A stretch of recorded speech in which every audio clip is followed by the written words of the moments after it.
Buenas tardes a todos, bienvenidos de nuevo y vamos a dar comienzo con el último acto de esta jornada cervantina correspondiente al sábado 28. Bueno, como sabéis, me toca hacer la presentación que va a hacer Víctor Raúl López Ruiz sobre Quero, un parónimo colosal en La Mancha. Todos sabemos que es profesor titular de Economía Aplicada de la Universidad de Castilla-La Mancha, investigador y escritor. Pero me consta por sus alumnos que además de ser profesor y darle clases de su materia, también da muchas clases sobre una materia que se llama Quero. Y yo creo, Raúl, que es, la verdad, un orgullo que en Albacete, en el lugar de trabajo donde has estudiado y donde formas a muchos chavales año tras año, que este nombre de Quero, que todos nos conozcan y hayan venido a verte. Por eso pido un fuerte aplauso para los alumnos que se han desplazado para verse aquí.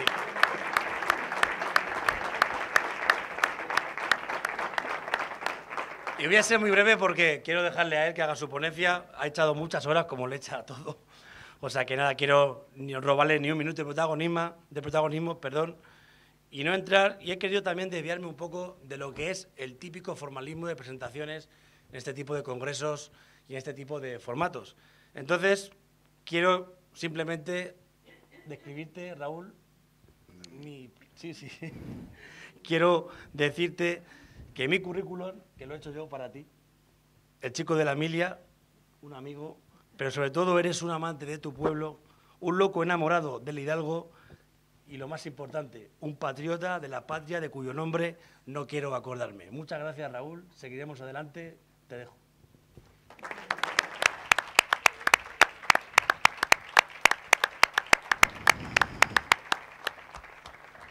Vamos abajo porque va a hacer la ponencia de pie para que sí, eso sea más fácil. iba a decir, yo voy a irme ahí abajo, aunque el cámara lo va a llevar peor, Juan Ignacio, pero así sales también grabado por tu trabajo, porque llevas aquí 2 días con nosotros, la Universidad de Castilla-La Mancha ha querido que esto se grabe y bueno, antes de nada, quédate, pues agradecer una vez más a toda la corporación, pero especialmente me ha tenido que sufrir mucho Rubén. No es mentira.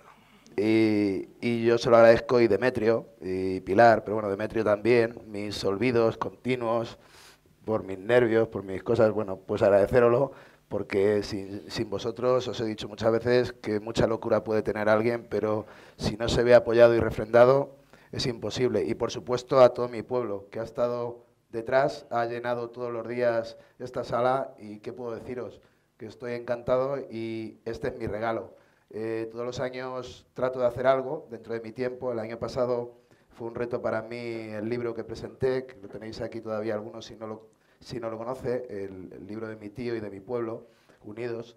Y este año pues quería responder. Yo siempre dije que me gustaban muchas cosas de él, pero el libro que digerí sin necesidad casi de que pasaran más de, vamos, en 3 o 4 días, y lo volví a leer, es el de Quero, un lugar de la Mancha.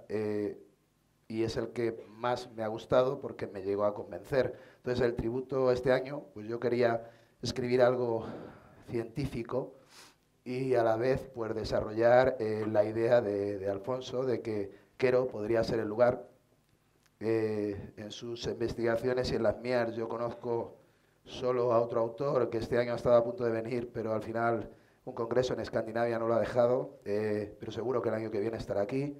Es mi reto que esté, y el alcalde lo sabe, que es además el que me introdujo el tema, y luego estaba en la bibliografía de mi tío, como no podía ser de otra manera, que es Jesús Muñoz, y es el que dice que Quero podría ser el lugar. Alfonso también, por supuesto, y hoy voy a intentar decirlo yo también, de una forma más o menos científica, y siempre retirado de lo que es el cervantismo, porque yo soy economista, soy politólogo, soy sociólogo, pero cervantino ha sido algo heredado. Y bueno, me encanta el Quijote. Hoy, esta mañana, oyendo a Enrique, yo soy más quijotista que cervantino. O sea, a mí me gusta el Quijote, y además el de Cervantes. El otro es que no lo conozco, tengo que decírtelo.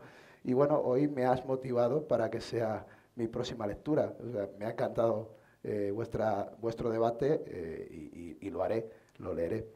Y bueno, pues eso, agradeceros otra vez a todos la deferencia y el apoyo, y voy a tratar de devolverlo con lo que sé hacer, aunque no es mi tema, y pido disculpas si si a alguien no le gusta.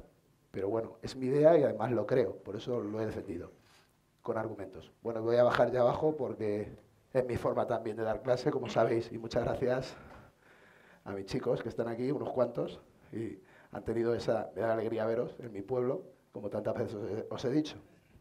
Con que nada, vamos a ello.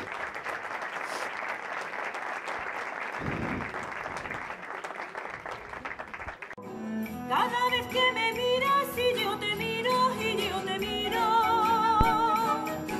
te digo con los ojos lo que no digo. Bueno, todos conocéis la canción y bueno, era mi última petición a la camerata y aceptó que fuera el himno de este evento, del Querote. Y bueno, pues vamos a tratar de comenzar a contaros el título, la idea, porque es una palabra que yo ciertamente no usaba normalmente, que me costó entender, y bueno, pues es lo primero que quiero que entendáis, que es eso de un parónimo. El título es Quero, un parónimo colosal en La Mancha. Mi idea es trabajar un concepto de similitudes literarias para demostrar que el acertijo del Quijote, básicamente en el capítulo 1 y en el 74, la segunda parte, está inmerso en las propias frases que utiliza Cervantes. No en una, como ha identificado algún autor como Jesús y Alfonso, sino en bastantes más, pero en estos dos capítulos fundamentalmente, que son el de inicio y el de cierre. Y bueno, pues vamos a empezar con un vídeo para tratar de romper el hielo, un vídeo que todos recordaréis, que me encantó a mí cuando lo vi estas Navidades, el Día del Niño, para la Lotería del Niño, y que bueno, yo he cortado, porque decían Torremochuelos, pero como tampoco existe, que lo busqué, digo, a ver si hay algún guiño a algún pueblo, y bueno, pues era la idea de empezar en algún sitio, pues yo lo corté y puse Quero, y lo dejé ahí, para empezar con este debate de los nombres de los pueblos, ¿no? Está el audio, ¿no?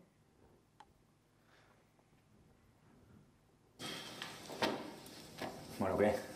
Bien, ¿no? ¿Pero cuántas páginas son esto, Miguel? 1400. 1424. 24.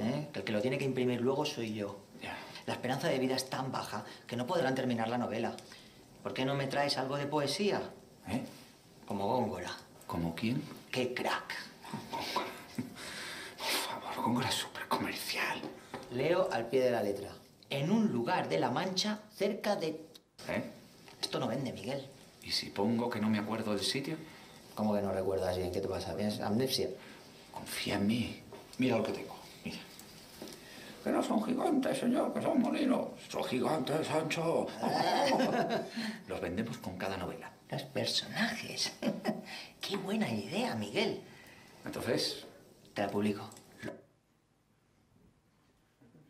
Todos lo recordáis, para mí fue un acierto el mensaje que transmitía y bueno, la idea de cambiar un poco, además no conocía lo que iba a hacer hoy Paco, pero un poco ha sido la idea de la obra de teatro hoy, de trabajar con esa idea, ¿no? Y bueno, pues empiezo, o quiero comenzar por identificar que esta ha sido la lucha de muchos pueblos, muchos de esta comarca, de identificar el pueblo como suyo. Azorín, cuando estuvo con Argamasilla, ¿se me oye? Bien. Cuando estuvo con Argamasilla, pues habló con algunos de los que identificó como académicos y le decía: llévese, Azorín, usted en buena hora Cervantes, pero déjenos al Quijote, porque realmente lo importante, y lo siento por la idea, pero para mí la importancia de la novela, la dimensión, es de dónde es Alonso Quijano. El hecho de dónde sea Cervantes creo que importa menos, de cara a explotar el personaje y a trabajarlo como propio. Yo estoy convencido de ello. Entonces, ya digo, que a Azorín le daba igual, la idea de este hombre es, si quiere decir que Azorín es de aquí o de allá, o sea, perdón, Azorín no, Cervantes es de aquí o de allá, me da igual, pero el Quijote es nuestro, déjenoslo aquí, ¿no?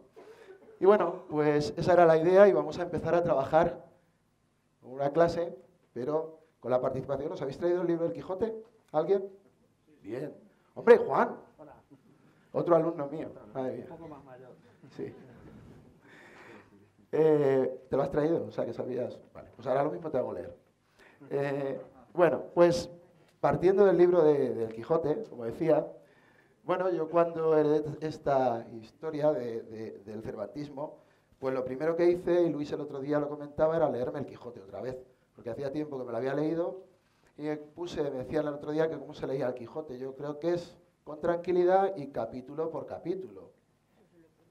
Despacito, como dice la canción, poco a poco, porque si no, uno se puede alterar. Y hay episodios que es mejor a lo mejor cerrar el libro, porque de pronto, si estás durmiéndote en la cama, pues cuesta. Y las anotaciones, si no las tienes a la vista, pues cuesta mucho leerlo, es cierto, porque el lenguaje, pues han pasado 400 años y muchas veces los giros que utiliza, y a veces lo desorganizado que es, como decía Enrique, pues cuesta entenderle y tienes que releer y releer, ¿no? Bueno, pues después de leerlo, lo hice en formato digital y entonces fui tomando notas y fui tomando lo que a mí me interesaba, que era pues muchas cosas, varias, pero una de ellas era el tema de la aldea o de dónde vivía. Y bueno, pues entonces encontré, o me basé en la idea de Alfonso para el tema de la paronimia, o paranomasia, mejor dicho. Y trabajando el tema científicamente, pues encontré un autor que ya lo definía, que era casi coetáneo del propio Miguel de Cervantes. Y digo, pues mira, creo que si ya existía en aquel momento, lo mejor es leer esta definición y tratar de entender qué es la paranomasia. Y dice, en la lengua española usamos mucho la figura paranomasia, que es semejanza de un nombre a otro.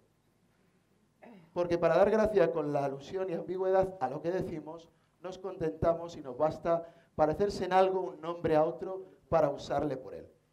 Esto lo dijo Correas en 1627, con lo cual esta figura existía literariamente y esta figura era algo usado. El más grande de todos los tiempos, ¿por qué no lo va a usar o por qué no lo va a utilizar? Ahora demostraré que lo hace. Bueno, aquí hay, a lo mejor alguno de vosotros lo ha leído a Gloria Fuertes, a mi hija le gusta mucho, a la mayor, no sé dónde está, pero siempre tenía un libro que le regalaron de pequeñita, que era el diccionario de Gloria Fuertes, y le ha encantado de siempre leer las definiciones. Y bueno, pues aquí tenéis uno de parejas, cada oveja con su pareja, cada pato con su pata, cada loco con su tema, cada tomo con su tapa, cada tipo con su tipa, cada pito con su flauta, cada foco con su foca, cada plato con su taza, cada río con su ría, cada gato con su gata, cada lluvia con su nube, cada nube con su agua, cada niño con su niña, cada piñón con su piña, cada noche con su alba. Hay un conjunto de palabras en muchos casos que son similitudes, lo que buscan, y es eso, la paronimia. Gloria Fuertes era especial en tema poético, pero Cervantes era especial en el tema nobiliario. Lo dejo ahí, creo que habéis entendido el concepto, y si no, lo explicamos otra vez. ¿Se entiende? Es semejanza. No que sean iguales, no homónimos. No, el tema es que son parecidos y con una cosa quieres dar la idea de la otra. Más o menos se entiende, ¿no? Juan, siempre te reclamo. Bueno, pues vamos a ver. La idea. ¿Cuál es la idea para mí cuando yo he leído El Quijote?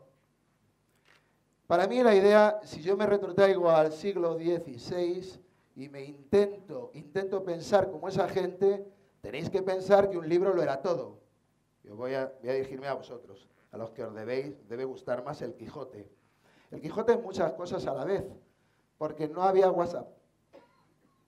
Ay, qué mundo más bueno para mí hubiera sido. No había redes. No había películas. Había libros. Pero todo lo otro no. Entonces, para mí, cuando yo leo El Quijote, Cervantes trata de hacer una cosa que yo llamo, no lo he visto, a lo mejor lo llama alguien más, seguro que sí, porque yo nunca, yo siempre presumo, como buen científico, que no invento nada. Pero a mí lo que me sugiere es como una imagen leída.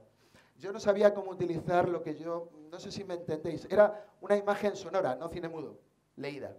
O sea, para mí es como, cuando leo El Quijote es como que veo una película, no sé si me entendéis, esa es mi idea inicial.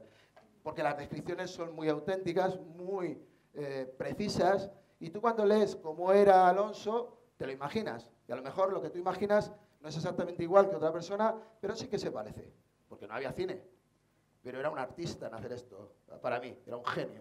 Entonces, cuando define o cuando tropieza el caballo, tú es que ves al caballo tropezar. Cuando define al hidalgo, tú te imaginas al hidalgo.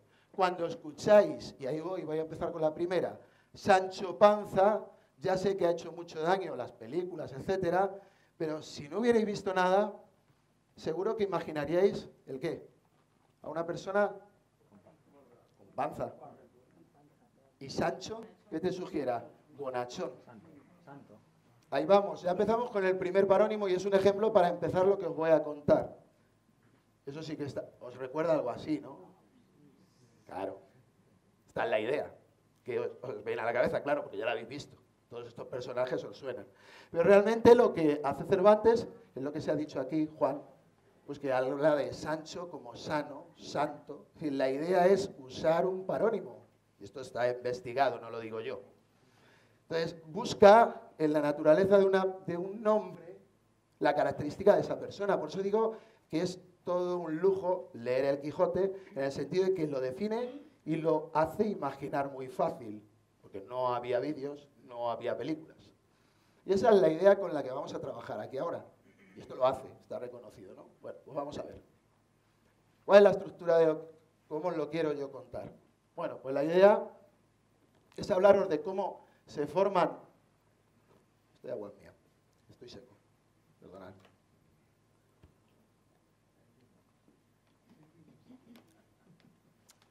La pena es que luego nos dicen a los de econometría que utilizamos palabrotes, pero en literatura tampoco se quedan mal.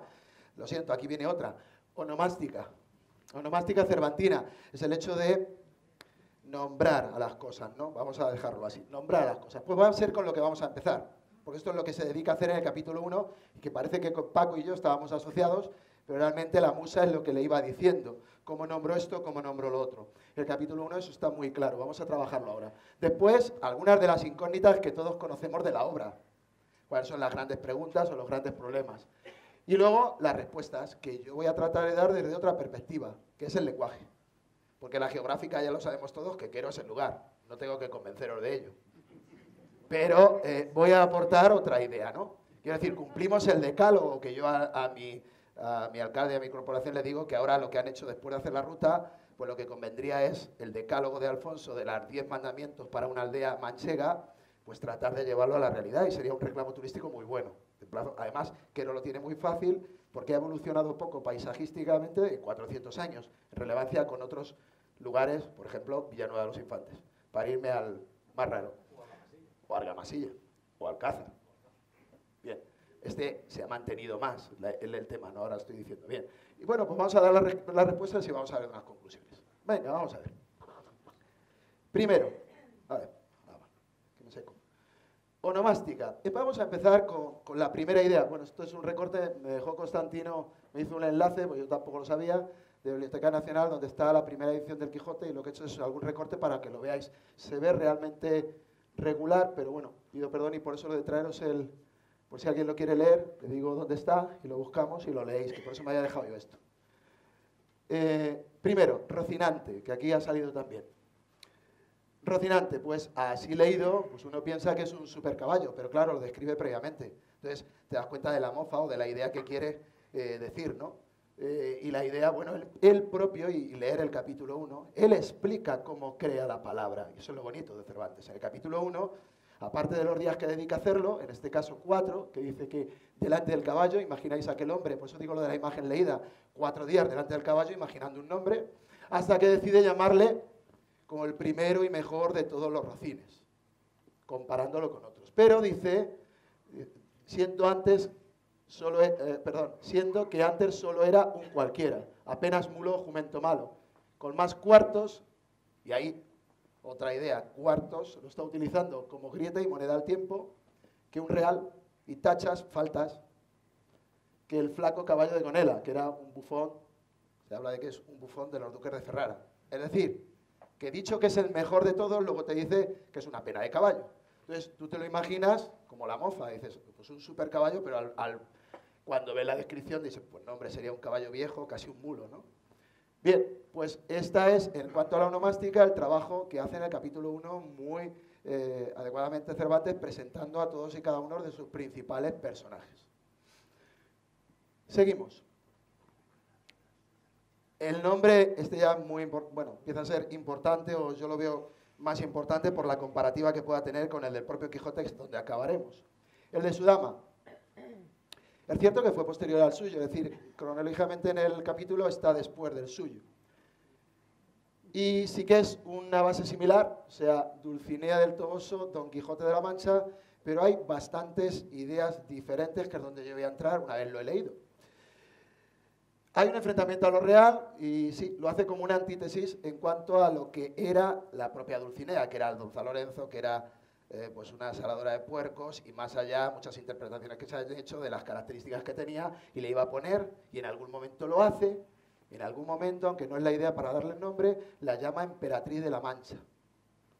Es decir, eso sí que es importante porque como él es Don Quijote de la Mancha, pues la acaba haciendo uno de los nombramientos que le otorga es el de Emperatriz de la Mancha. Se dice que el nombre, pues algunos como rey le dice que, como dice que es músico, puede ser referente a una dulzaina, al tema pastoril, otros, pero bueno, también otros hablan de que es algo difícil, como una antítesis, y por eso le dice peregrino, porque esto lo dice él, que es músico o musical, peregrino y significativo. Bien, y de eso se han interpretado muchas historias, pero lo que busca, insisto, es dar un nombre a una dama, en este caso, que nada tiene que ver, aparentemente, no hay, yo en lo que he leído, no hay una clara idea de por qué ese nombre, llamándose Aldonza Lorenzo, siendo una saladora de puercos, siendo una campesina, y la va a hacer Emperatriz de la Mancha, como en un momento dado hace. Bien. Y luego, pues en el capítulo de la primera parte, 13, pues le dice exactamente todo lo que dice ella: su nombre es Dulcinea, su patria el Toboso, un lugar de la Mancha, su calidad por lo menos la de princesa, reina y señora mía, su hermosura sobrehumana, pues en ella se vienen a hacer verdaderos todos los imposibles y quiméricos atributos de belleza que los poetas dan a sus damas, que sus cabellos son oro, su frente campos elíseos, sus cejas arcos del cielo, sus ojos soles, sus mejillas rosas, sus labios corales, perlas sus dientes, alabastro su cuello, mármol su pecho, marfil sus manos. Es decir, la define como una auténtica emperatriz, señora de sus sueños, la idealiza completamente, ¿no? Bien. Bueno, la nuestra quizá está más en la antítesis, ¿no? La de Eloy Tene, del Montón. Aquí conocida popularmente como... Del Montón, no. No lo decimos. Si no lo dice el alcalde, no lo digo yo. Bien, vamos ahora entonces al medio de la historia. Vamos con el principal nombre, ¿no? El de Don Quijote. La J entonces todavía no estaba definida como tal y era una X y sonaba S, Quijote, ¿no? De hecho, y lo más fácil para entender esto, es el mismo siglo de las conquistas americanas, pues vais a entenderlo muy fácil si nos referimos a Texas, Texas o a México, México. Ahí está la historia, pues lo mismo le pasa al Quijote, Quijote, es la misma historia, básicamente. Bien, es el que más trabajo le dio para crearlo, es decir, es del que más orgulloso está el autor, porque va a ser el protagonista, entre otras cosas. Dice, claro, comparando con el Rocinante, este es el doble de tiempo, 8 días le cuesta ponerse nombre. El que más enigma guarda, lógicamente, porque si no, es el que todavía está haciendo que yo os hable de esto durante media hora, 3/4. Y su antítesis no sería revelada hasta el último capítulo, porque este hombre se llamó Martín antes que Alonso, que esta mañana, cuando estábamos en la mesa, pues lo decíamos, es decir, fue editado antes en Avellaneda y Avellaneda es el que le puso nombre. Luego después, seguramente que por respuesta, seguramente, pues le tuvo que ver. Yo creo, que es la pregunta que os hacía esta mañana, Enrique, Milagros y Felipe, que si, yo creo seguramente que no era intención nombrarlo y si Avellaneda no lo hubiera hecho, seguramente que nos habríamos quedado sin saber cuál era el nombre del Quijote. Esto cuando lo cuentas, y a mí lo dijo Felipe y hasta me hizo pensar que creía que sí, pero hasta el último capítulo de la segunda parte no tiene nombre. Y parece que para todos desde el primer momento se llama Alonso. Y no buscarlo. Digital, ponéis Alonso, en el formato digital que es muy fácil para vosotros, y vais a ver que Alonso como tal, Pedro Alonso sí, pero Alonso como tal, hasta el último capítulo no es nombrado como tal. Entonces, bueno, ¿de quién derivará entonces Quijote? O Quixote. Del apellido, está claro. Si hay algún enfrentamiento, y ahora además lo vamos a ver claro porque es el trabajo que argumenta Cervantes. Si hay algo en lo que buscar la realidad de ese nombre es en el apellido. nunca en el nombre, porque el nombre ya digo que hasta el final no se revela y nunca se supo de él hasta, ya digo, el último de los capítulos. Ahí en el nombre voy a empezar con los que da. Y dice, Quijada versus Quesada, Quijano o Quijana versus Quejana. Me gustaría, Juan, que si tiene... Juan Cañadas, no tú, porque tú no te has traído el Quijote. Mi antiguo alumno, no tú. Si tienes por ahí a bien leernos justo donde se nombra y dice, quiso ponerse a sí mismo, fijaos en la S, qué rara es, digo por si lo... apenas casi parece una F. ¿Podrías leerlo en voz alta, por favor? A ver si lo localizo, el capítulo 1. Sí, capítulo 1, principio. Dejarle un micrófono, si no. Está arriba, ¿no? ¿Dónde estaba en el guión? Sí. Cógelo antes, a ver, lo quitas.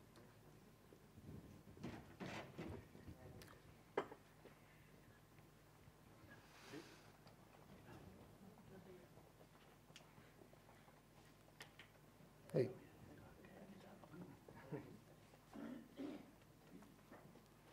¿Lo has encontrado? No. Estoy leyendo donde dice, quieren decir que tenían el sobrenombre de Quijada o Quesada. ¿Más adelante o...? Más atrás, un poquito, si no recuerdo mal. Sí, está un pelín antes, por empezar desde los 8 días, es la frase anterior, creo. Quieren llamar Quisada y no Quejada, como otros quisieron decir, por acordarse de Amadís, no sé exactamente, creo que es un poquito antes de lo que has leído. No lo vamos a encontrar si no lo leo. Vamos a ver. Quiso ponerse a sí mismo y en ese pensamiento duró 8 días y al cabo se vino a llamar Don Quijote, de donde, como queda dicho, tomaron ocasión los autores de esta verdadera historia que sin duda se debía de llamar Quisada, Quijada, sería en la X, recordar que es una J, y no Quesada, como otros quisieron decir, pero acordándose que el valeroso Amadís no solo le había contentado con llamarse Amadís a secas, sino que añadió, lo dice él perfectamente Cervantes, el nombre de su reino y patria, por famosa, y fue llamado Amadís de Gaula, así quiso como buen caballero añadir el suyo, el nombre de la suya, y llamarse Don Quijote de la Mancha. Bien, pues aquí se refiere a Quisada y no Quesada. Recordemos esto que será importante, Quisada o Quijada y no Quesada. También hace un cambio, lo veremos en el siguiente pasaje, Quijano, Quijana por Quejana. Siempre una I por una E. Ahí luego insistiré. Bien, pues con todo esto, y ya que os sabéis la onomástica del capítulo 1 del Quijote, vamos a algunas de las incógnitas que se lanzan en el libro. La primera, conocida habitualmente, es aquella figura que busca que no soy yo el autor, sino que es otro. Y el otro, el que se inventa, es Cide Hamete Benengeli. Y de él se ha escrito mucho también, en algún pasaje se dice el tema de la berenjena, lo llama Sancho, y bueno, de ahí podía eventualmente venir la historia de Moro con las berenjenas, etcétera. Pero bueno, la idea que a mí me interesa es que plantea una incógnita en el capítulo 9, que aparece como una nueva figura, que además parece que es más veraz, y lo que busca es que el lector piense que el que está escribiéndolo, el narrador, no es el que realmente lo está escribiendo, sino que hay como que lo ha cogido y lo está copiando o sobreescribiendo, traduciendo de otro autor, ¿no? Bueno, pues esa idea incluso ha hecho, que aquí se ha dicho esta mañana, que algunos duden. Bueno, a mí me lo han preguntado alguna vez cuando presenté el libro, que si hablé algo del tema, porque Alfonso lo hacía, que si yo creía que Cervantes había escrito el libro. O sea, que hay gente muy complicada, yo entiendo, yo creo más fácil, yo pienso que sí, pero vamos. Esta primera idea incógnita, resuelta creo por casi todos, y no, si no, que me corrijan, ¿fue Cervantes el que escribió El Quijote? ¿La academia que dice? Que sí, ¿no? Bien. Si asiente Felipe, yo, tranquilo. Bien, vamos con la segunda. El cuándo y dónde, que Paco aquí lo ha dejado. Bueno, Borges, por ejemplo, en los años 80 hace un artículo muy bonito del tema y dice que es admirable esta sentencia por ubicar al lector, y que yo creo es lo importante o lo bonito que hace, espaciotemporalmente en un cuento o en una historia. Es decir, es un cuento, es algo de ficción, pero lo sitúa. Además, vuelvo a la imagen leída. Tú, como lector, idea tu historia. Lo pones donde tú quieras. No había vídeos, no había... Es el comienzo y es magistral por esto. En un lugar de La Mancha, pues, idéatelo tú, de cuyo nombre no quiero acordarme, no ha mucho tiempo, es decir, tampoco te dice dónde, el tiempo, más o menos tú lo buscas y te lo buscas tú y lo sitúas espacio-temporalmente. Es una genialidad. Pero bueno, esto ha hecho que mucha gente intente responder ¿en qué año? Como Jesús Muñoz. ¿Y dónde? Como Jesús Muñoz también. El libro pequeñito que os recomiendo de La verdadera ruta de Don Quijote de la Mancha, pues él lo que busca fundamentalmente es el tiempo, que lo hace coincidir con la... Bueno, no lo digo, si no, no os lo leéis. Pero el lugar también lo define, que podría ser Quero, ¿no? Yo creo, después de leer El Quijote, que es un hecho intencionado, totalmente. A mí me lo parece. No veo, o sea, yo siempre digo a mis alumnos que cuando hago un examen y lo escribo, que no piensen que yo he pensado, que pensaría que entonces. No, lo he puesto y punto. No busco nada, ni mejor ni peor. Porque yo cuando era alumno sí que era así de mal pensado. Mi cabeza es que es muy complicada y yo pensaba si me habían puesto esto por algo, por... No, normalmente no es así. Entonces, lo busca intencionadamente. Yo creo que sí. ¿Por qué? Pues porque otros detalles los hace con toda la exactitud del mundo.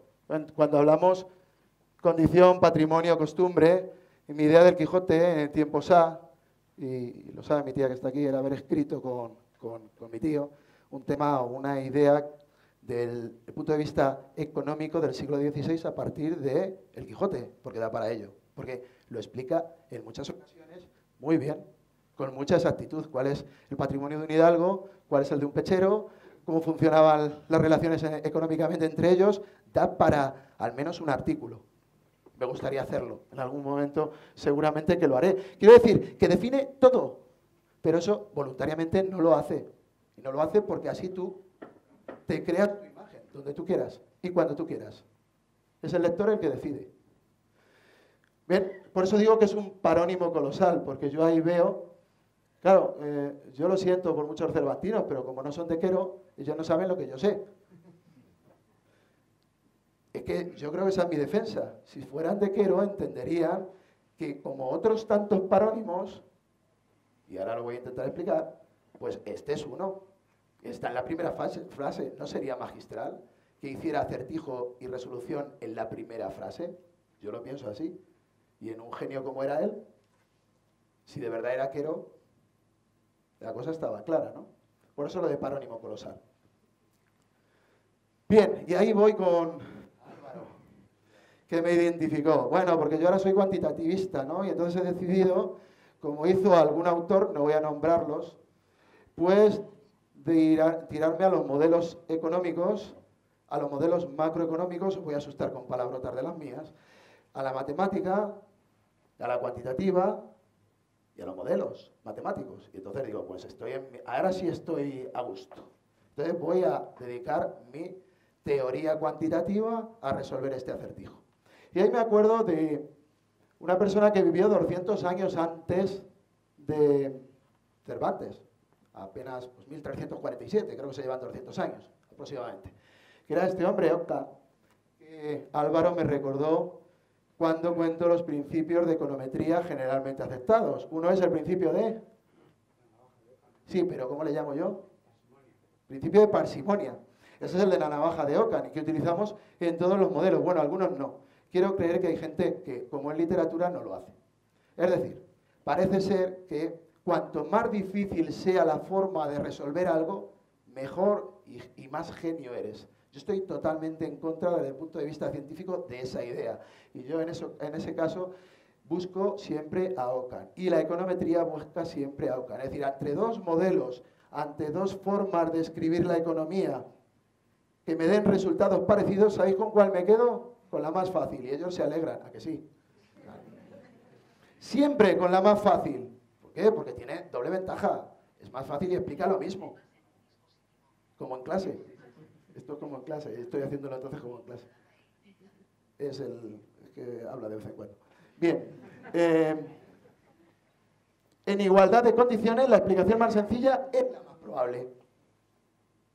¿Por qué nos vamos a complicar la vida? Si tenía un mulo como era, si el lugar, vamos a ver, yo es que cuando oigo las cosas y argumentan con modelos matemáticos con los que yo trabajo, y el lugar era cercano al de su novia, o lo que fuese aquello que se llamaba Dulcinea, si era cercano, siglo XVI, 160 kilómetros aproximadamente que distan entre uno de los pueblos que se ha puesto de moda y el de la doncella, eso era realmente factible en aquel tiempo, y eso era cerca.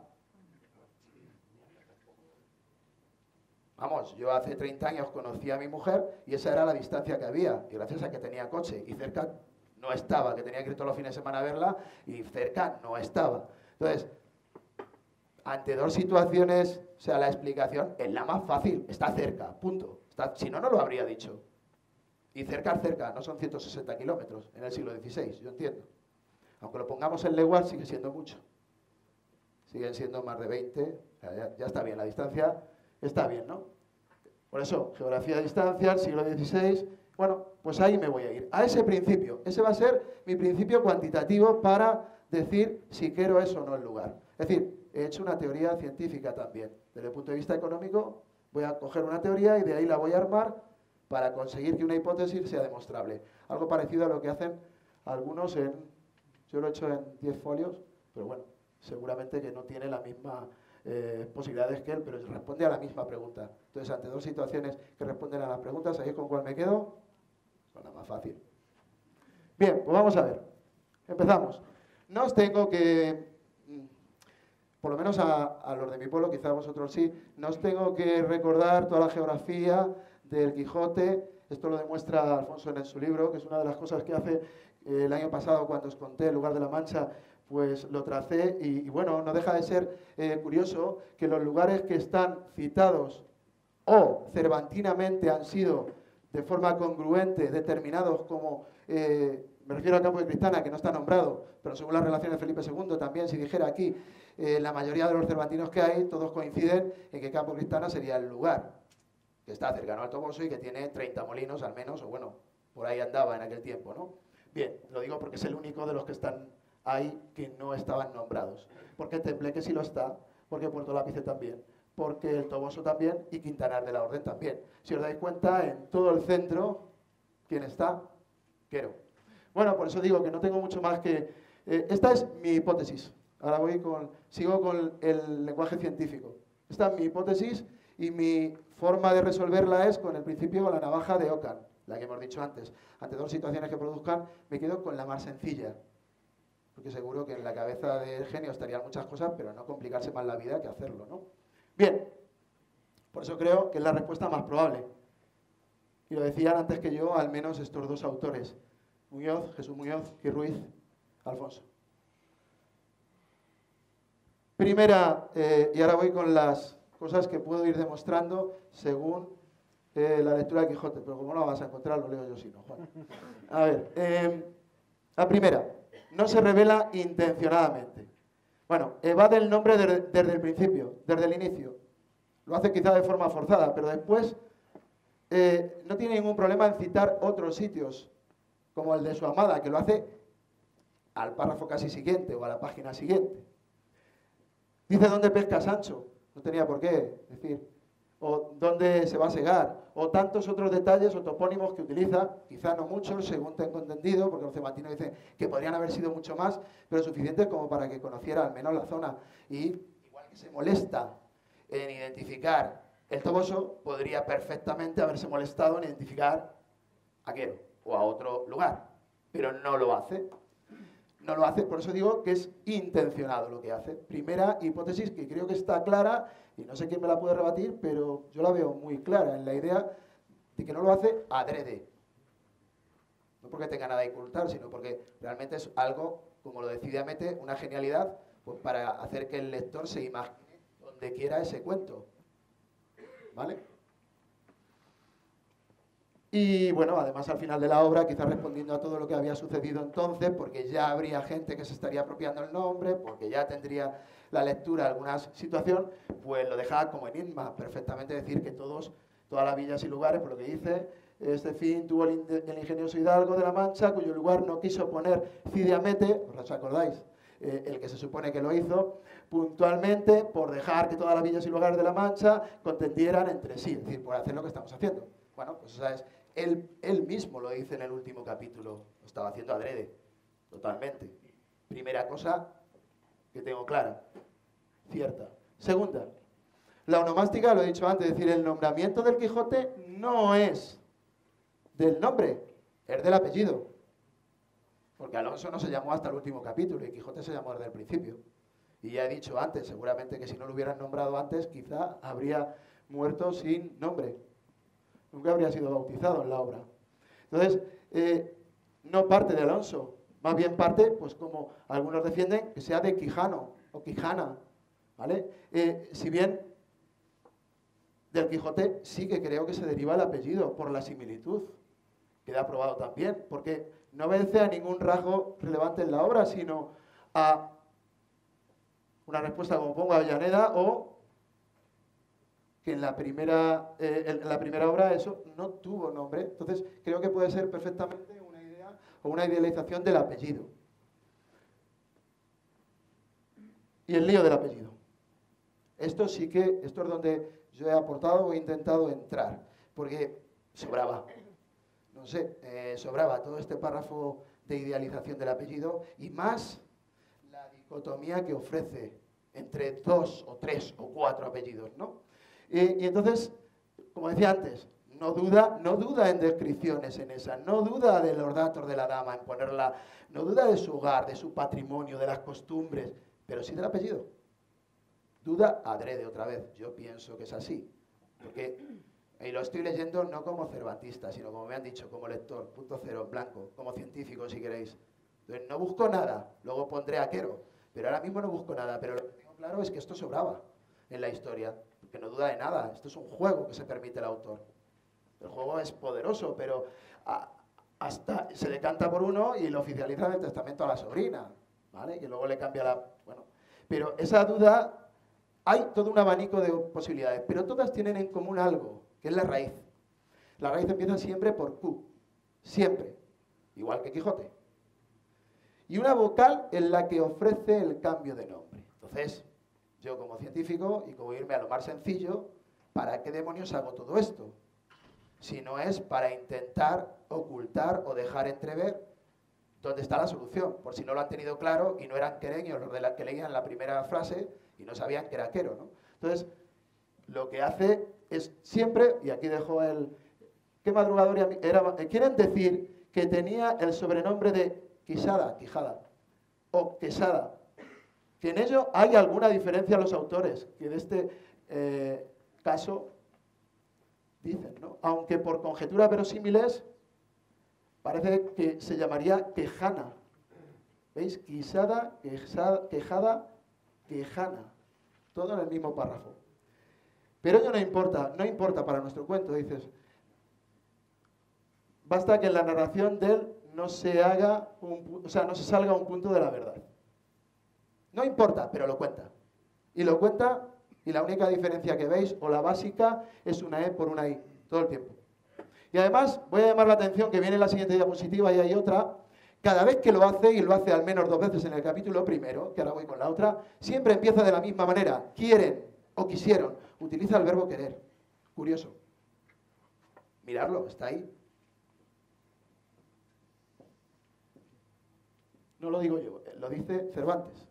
Entonces, lo de los 8 días. Y al cabo se vino a llamar Don Quijote, de donde, como se ha dicho, toman los autores de esta verdadera historia, que sin duda se debía llamar Quijada, y no Quesada. Otra vez, la E con la I. Entonces, el sonido y el enigma están en la misma solución. Y esa duda que inventa, para mí es innecesaria totalmente. Está como aportando una pista, si quieres. Y en la frase incluye de nuevo el verbo querer. Porque dice, como otros quisieron decir. Cada vez que hace referencia al que, el verbo querer aparece junto a ello, siempre, en las situaciones. Magistral. A mí me parece del todo magistral.